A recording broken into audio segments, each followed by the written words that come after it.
Good afternoon, everybody. Thanks for giving me this opportunity to come and chat to you. Just a little bit of history. I had to apologise to Julia. I thought we did respond to our survey, but I am probably one of the few people in the motor industry with a lady chairperson. So Lady Clark is my chairwoman, so I already have a senior manager who tells me what to do on a daily basis. So, Arnold Clark, we sell a few cars, new and used, throughout the UK. We have 11,000 employees operating out of 200 sites. So we have a geographical and logistical challenge if we wanted to change our culture. So one of the things that we started with was our mission statement as a business. You know, we're trying to offer genuine value for money and high levels of customer satisfaction to our customers. But we also then had to look at what we were doing with our staff. One of the challenges that as a board we wanted to have was we wanted to be an employer of choice. You know, we looked 10 years ago, we thought there's going to be a shortage of labour, so we need to have be an employer of choice. So we're trying to create a culture in which people choose to work with us and dedicate themselves to the organisation's success. So what does that mean in Arnold Clark? And it's dead simple. I and the rest of the directors, we want the right person in the right job, motivated to look after our customers, and it's irrespective of race, gender, age, religion, sexual orientation. So really, it was making sure that we had the right people to make sure our business was fit for purpose for the future. Now, one of the things that I would like to say is I'm a businessman here. I'm not into pioneering social change, but I want our business to succeed in the society it represents. So realistically, we have to have a diverse workforce. So what does this mean? What does this mean for me? One of the things is it's not successful changing a culture if it's not led from the top down. So that was the first thing for myself and the rest of the directors to get fully on board with this. But I've got two roles in this. I have a sponsorship role, which I think Maria spoke to you about earlier on. The sponsorships of individuals, but also sponsorship of the programs that we're running. And then more importantly, we promote from within. Progression is a fundamental value of our business, and we have to show people a clear pathway to progression. So by doing that, I have to make sure that we have a talent pool that's representative of our society. So that was a challenge. We started our journey, and it is a journey. Like most people are here, it's a journey, and we've not got it right. We've not finalised where we are, but we're a wee bit down the road. I would have to say I took on board what was said earlier on, and all the pictures of people here are my staff. Okay, so I apologise for having a representative, diverse picture, but they're all my staff, and they all wanted their picture taken. This is Charlotte. Charlotte is my top saleswoman. She is the top saleswoman in the organisation. We have nearly 2,000 salespeople, and she sells 1,000 cars, just short of 1,000 cars a year. Now, that is a tremendous feat. My challenge with Charlotte is now pregnant, and my challenge is actually getting her to go on maternity leave. Not actually the maternity leave that she's entitled to. She is passionate about her business. She works 7 days a week. In fact, I don't actually know how she got pregnant in the first place. She never leaves the office. But that aside, she is our poster girl, but our poster girl for a reason. She's credible, she's fantastic with customers, and she absolutely lives and breathes customer service.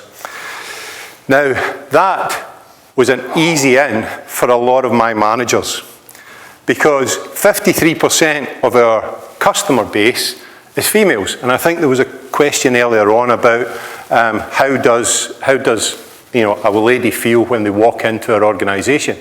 And again, having more positive, diverse people in our organisation, that makes customers feel at ease. So we also had existing biases and preconceptions, and there was also perceived barriers and stereotypes preventing us to getting that talent from the workforce that we were really looking for. So what did we do about this? Well, it was kind of simple. We had to challenge those misconceptions. First and foremost, as I said, the directors and I were kind of open and honest with each other and said, do we want to sell more cars? Do we want to sell more cars to the population that's actually out there? How do we do that? And then we took a real navel gaze at ourselves and said, no, that isn't good enough. We aren't representative. So we had that open and honest conversation. But more importantly, what we did do is we facilitated some focus groups with our managers. And that was led by directors initially. And we challenged our managers to say, why don't you have females in your workforce? Why don't you have, ethnic diverse workforce? Why don't you have that? We had peer reviews. If we stick just genuinely with females, we had peer reviews with managers who had females in their sales force to managers who didn't, and compared the results and actually showed them practically that you got a better result with a diverse workforce. So seeing is believing is a big thing for us. But what came out of that? What came out of those focus groups where we had to protect our managers? And I think a lot of people have said this already, is that our managers work in a safe environment. I think you said it earlier, Julia, is that if he or she looks like me, I'll just have one of them. I won't actually go outside the box. It's a nice, safe environment. I don't know how to deal with those people. I don't know how to engage or manage these people. And you think, right, well, we failed as a business because we didn't train our managers. But more importantly, we protected them with our people team. So we protected them with our people team to make sure they made the jump from the safe environment or the safe option into something which would drive our business forward. But also, senior managers are basically here to sponsor individuals. Now, I felt really old earlier on when Victoria told me how old she was, and then you started your university course in 2005. God, I'm ancient. Anyway, I was going to use this advert from the 80s, but nobody will know what that is, so I'll just not bother. But sponsoring, Maria gave you the sort of dictionary, what it is. But in practical terms, sponsoring an individual is making sure you've got the right person for the job and then protecting them in that job until they're credible enough to stand on their own 2 feet. Because anybody who doesn't want to change in your business, and if you're not there every day, you will have people who will try and undermine a cultural change. If you are not there every day and you're not sponsoring that individual, then they will feel isolated and they'll fail. But it's a wee bit of protectionism. I sponsor an awful lot of our managers coming up, and nobody touches them because the boss is sponsoring them. But that's not because they need me to do their job. They just need me to be there to provide an environment where they become credible in the company's eyes and they're accepted. So we now have a large number of senior managers underneath the directors who are ladies. So I've got that talent pool coming up, but we would never have done that if myself and the other directors hadn't protected them. So that's what we take from sponsorship. We also continue to run the subconscious bias training, and we've tried to remove the practical blockers of why people wouldn't come in to our company. What do we mean by that? How did we do that in the sales environment? It was really simple. We changed the nomenclature of the name. Okay, so I apologise to my little group, because you've heard this bit, so please bear with me. But nobody in school sticks their hand up to be a sales executive. Maybe a fireman, maybe a nurse, maybe a doctor, but nobody actually wants to be a sales executive because it is hard, it's perceived to be cutthroat, whatever. So we changed it to product consultant. That instantly opened up the number of people that started to apply for the jobs. Very simple, very easy to do, but you're a consultant.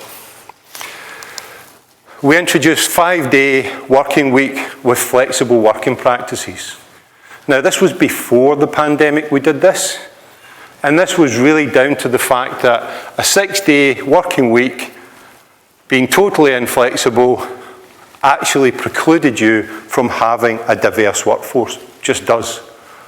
But having the 5-day working week, it's a rolling 5-day, and we've got a bit of flexibility to start to end, and a wee bit of flexibility we need to be off, it then started to be appealing to more people. We also softened our uniform. So genuinely, what was a barrier was suit, tie, and we thought that was really professional because people are coming to make the second biggest purchase that they've ever made, and you want to look professional. But there wasn't a uniform for a lady. So they felt isolated. So all we did was we made everybody the same. You know, made it softer, made it a wee bit more friendlier, and it's blue because they stand out.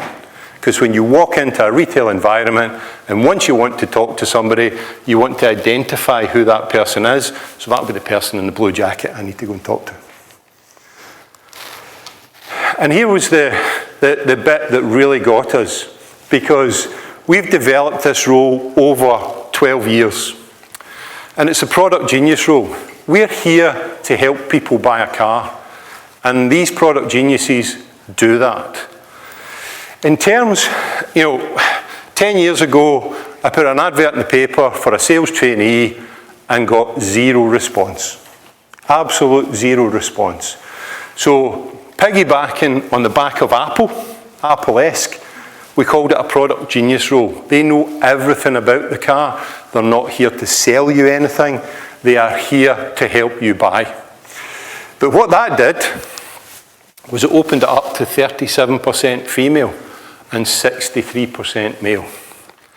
We had an instant increase in young people applying for our organisation, but more importantly, we had 37% of females applying. One of the challenges, and I'm a dad myself, I've got 3 daughters, so I get this Dolby stereo, I get it at work, and then I get a wee, I get it at home when I go home to my girls. But they basically said to me, you need to make this an environment which is protected. So very much what people said earlier on, there is no pressure here. These people are paid a basic salary, and they are paid an extra bonus, but only on customer care. So the nicer they are to customers, the more they earn. The average age is 26. We're bringing in a lot of talent from a lot of areas of industry. What we found is if you advertise for a sales executive, we were getting the same old people going round the industry again and again and again, and we weren't creating that diverse workforce. But opening up your talent pool, opening up what you do, it's great. And now we've got over 700 of them. So it's something that we have embedded, and it's actually a glide path straight into product consultants. They're here to help our customer, and over the last 2 years, they really helped our digital journey, because we now provide customers with a video pre-sale and a video post-sale. Now, I'm trying to improve customer service. But if you're my customers, your time's precious. You don't want to hang about any of my dealerships, and I actually don't want you either. You drink my coffee, you take up space, I want you in, I want you out, but I want you to give me a great review. How do I do that? I put a nice smiley youngster in front of you, and I can get more cars out, and you don't want to hang around. You've got this video that tells you everything about the car, and guess what? There's this really friendly youngster that you've no harm phoning to say, how does that voice activation work again? So, it absolutely drives customer service. It drives acceptance of females in the workforce, and it gives me a talent pool to pick from. In the after sales, I have to say it was a bit easier in the after sales.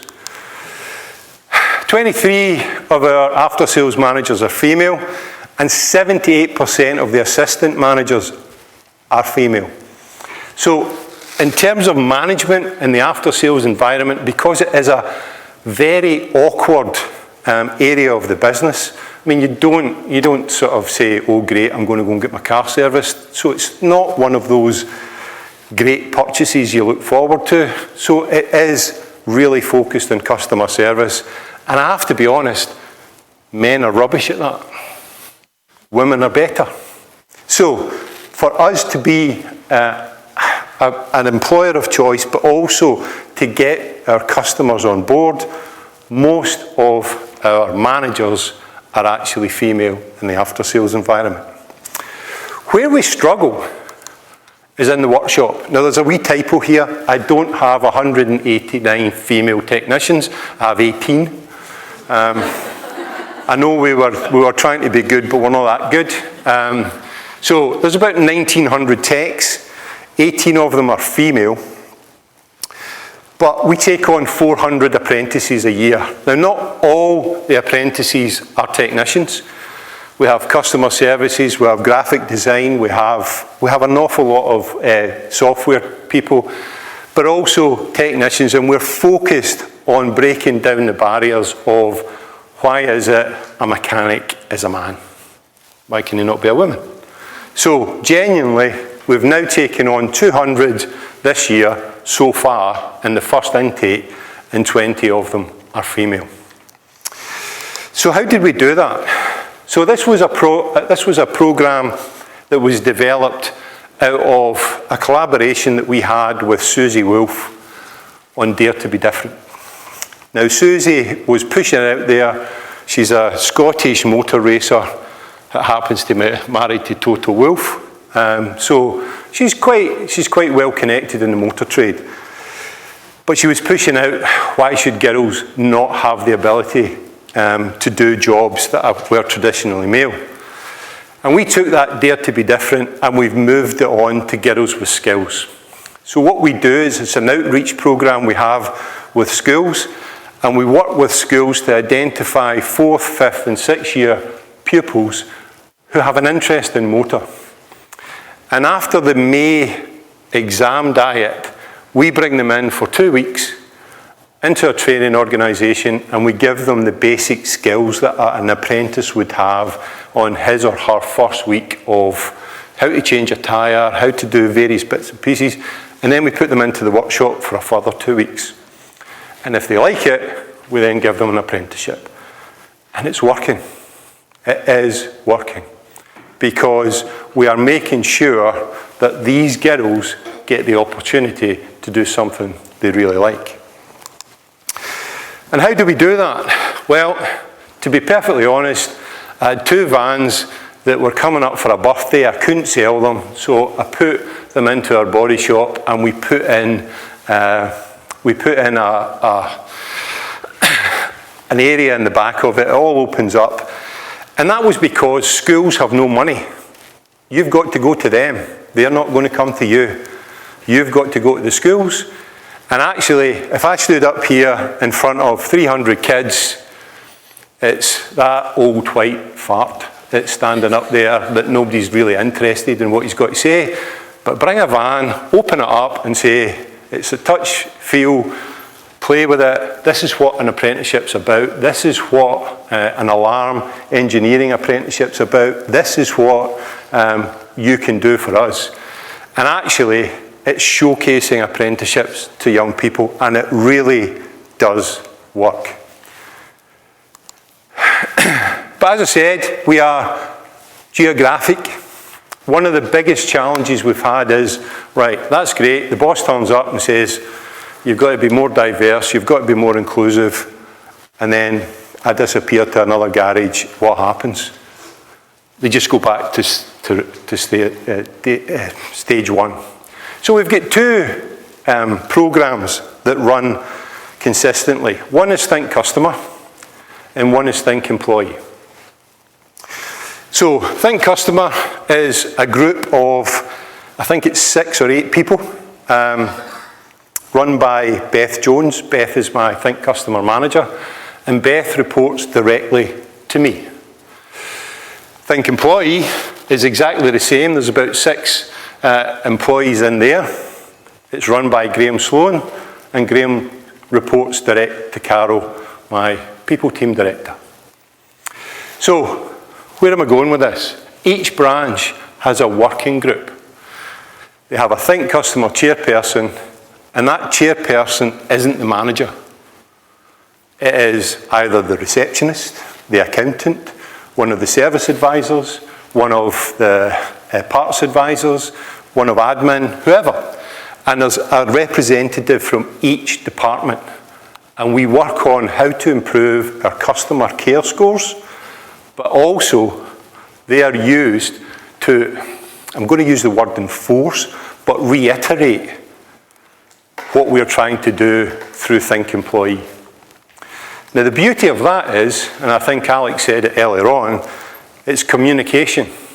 So in a big organisation, communication can get a little bit askew, but not here. Because I go round the branches and my Think Customer chair people talk to me, and if I'm not there, they'll talk to Beth, who comes straight to me. So if anybody's not adhering to the way we want to go as a business, Carol doesn't like it, but I have a walk round the car park with them, they get off my bus and I get somebody else who is. And genuinely, that is how we operate our business. We also have a direct communication to me, it's called Ask the Boss. And my staff engage. It was one of the best and worst things I've ever done. Best because I get so into the communication with my staff. Worst because it takes me about 2 days a month to answer them all. So during the pandemic, pre-pandemic I was getting about 100 a year. During the pandemic that went up to 3,000. And it's not really went back down. But they're into the way of talking to me, and they will talk directly to myself or the other directors. So what else have we done? I'm just going to scroll through this because there's a number of things. Everybody here is doing something like this. We've talked about girls with skills. We've got managers training. We've enhanced our maternity packages. We embrace an awful lot of the top 10 flexible employer things. We push subconscious bias training.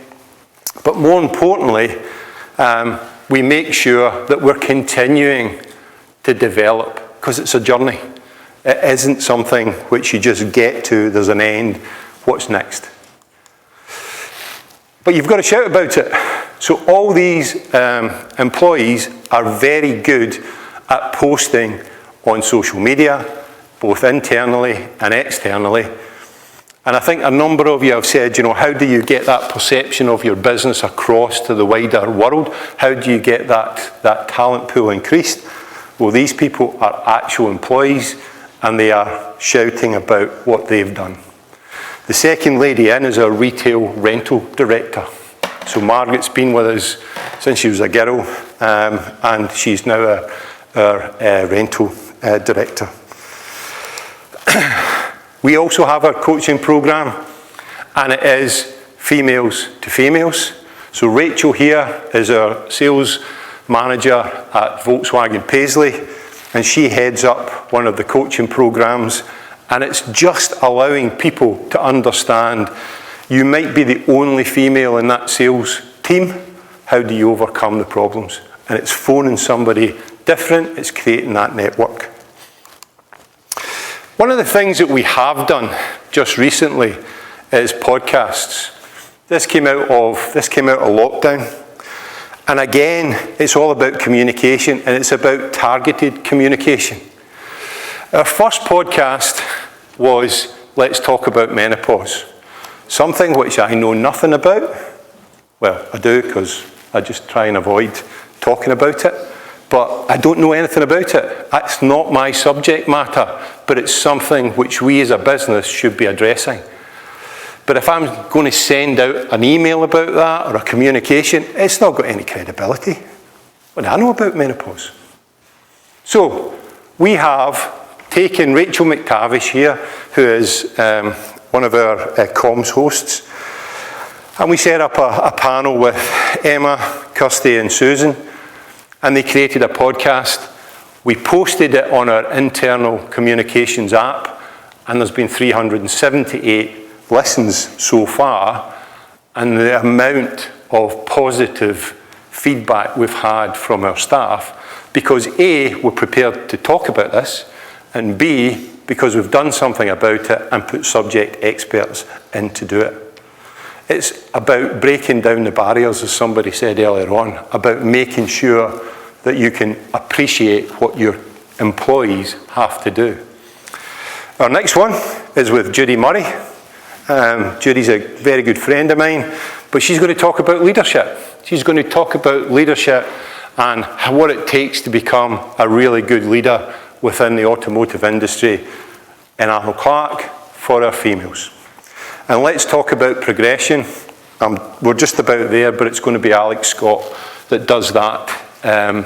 Again, focusing on how you progress through an organisation. That has been one of the big game changers in the last 6 months. But we can't do it alone. We don't have all the answers. So we have partnered up with a couple of grassroots businesses, charities, how would you like to call them? But these individual bodies work directly with schools, diversity role models. They're embracing the difference. They kind of focus on the LGBT community in school and how to embrace that and how to make sure that you stand out for what you are as an individual. And I Am Me is all about keeping people safe. It's about anti-bullying in school. It's about, again, keeping safe. And Arnold Clark sponsor these people. We go into the schools with these people and we just make people in the schools aware that we're here to help, and then we're also there to talk about an end progression for a lot of people in terms of apprenticeships. So, there you go. That was a quick run through of where Arnold Clark are. Any questions? Oh, Carol, would you like to join me? Because you've done most of this yourself. I just sponsor.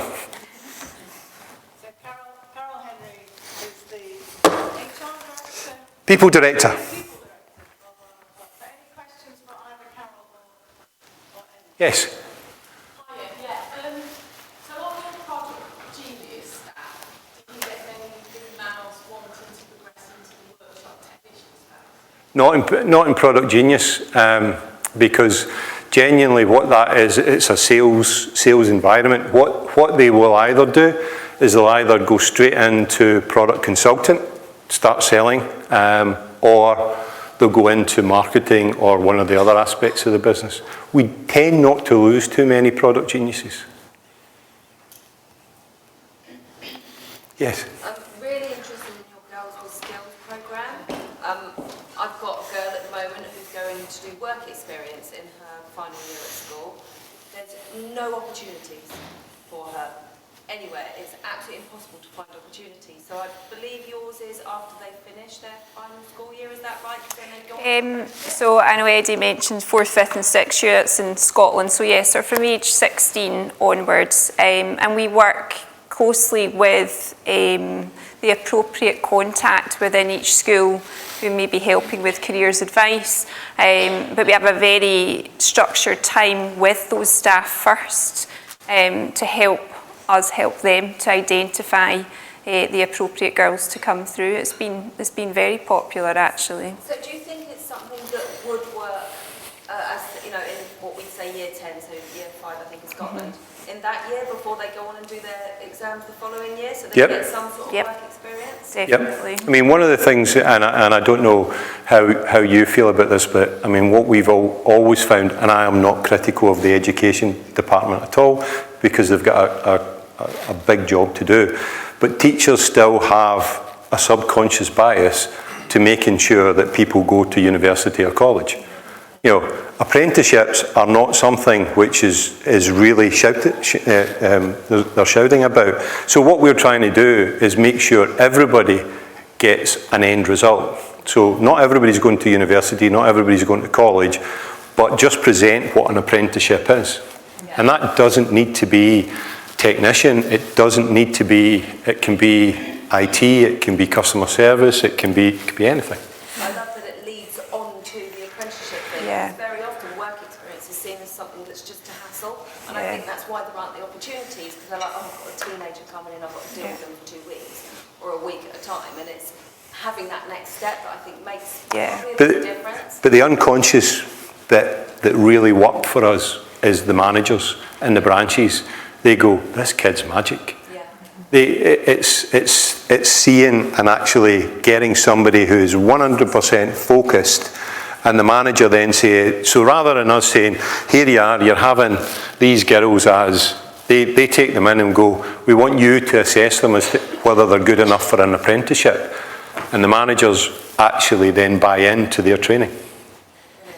I think it's the identification of the young girls from a school perspective that really gives us the much better quality candidate. As Eddie's saying, we've noticed the difference in the feedback from our managers with these girls because of their energy, their interest. It's at another level. Just a one for you. Can you elaborate a little bit on your sponsorship for the directors? Yeah. Basically, take this lady here. She replaced a old, white, stuffy male, and he was stuck in his ways. But I gave Carol that job just as she was expecting her first child. So we had to sponsor her through that process as the business is going, well, can we not just have another one of them over there? And you know, but I didn't need to mentor Carol because she was good at her job. So genuinely, that would be what I mean by sponsoring. So I've got a comms lady who is fantastic, but she doesn't get on with the marketing manager. She does now because I sponsor her. So is that possible? Yeah. All the directors, because genuinely, you know, it's not just me, it's the board of directors. You know, it can't just be one person. It has to be from the top down, and it has to be from all of us. And we all have to understand what we're trying to achieve. We're trying to achieve a diverse workforce, a bigger talent pool. We want to be the employer of choice, but I want to sell more cars.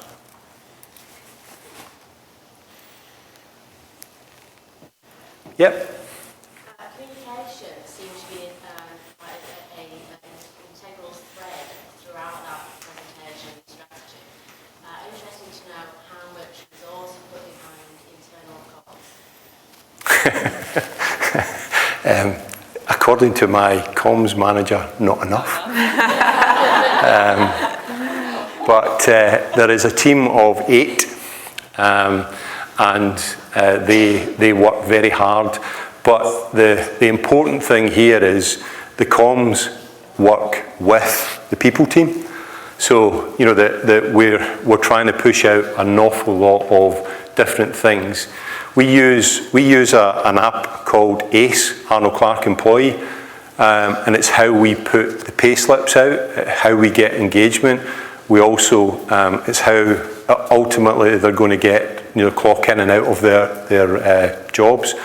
So they need to use it, but that's where they get all the benefits. That's how they put in their holiday requests. But in that is a communications media that allows them to pick out what they want, because one size doesn't fit all. With 11,000 people, 76% male, are they really that interested in a menopause podcast? No. But how to get the fact that we've got a menopause podcast there is on ACE, our females see it, the ones that are interested in it use it, and everybody else is fine. It's a wee bit like what Alex said, don't forget the rest of the staff, rather than just bring them along in the journey. We've got time for one more. How do you balance shifting when you've introduced product geniuses? Obviously, the sales team have identified their team by their bonus and targets. How's the shift in managerial style? It's great, the numbers in terms of females, I think interesting. How the managers adapted to having that different cohort? It took a while. It definitely took a while initially, because they see them as an overhead, because they're not selling, they're not productive, but they are productive because they're improving customer service. But so Charlotte, our top salesperson, has 2 product geniuses working with her constantly. So she sells, she's not there, but she sells 7 days a week and delivers 7 days a week, because the product geniuses pick up the pace. And what actually happens then is that the managers can see that the business efficiencies there, the cars go out quicker, we reduce, so that people in retail here, how many times have you tried to get your sales staff to do something and they go, I'm too busy, I'm doing this, I've got a test drive, I'm doing that, take all that away from them, and then all they've got to do is that little bit which I pay them for, which is sell. A car a day keeps Eddie at bay. Okay, well, thank you so much. Thank you. Oh, thank you.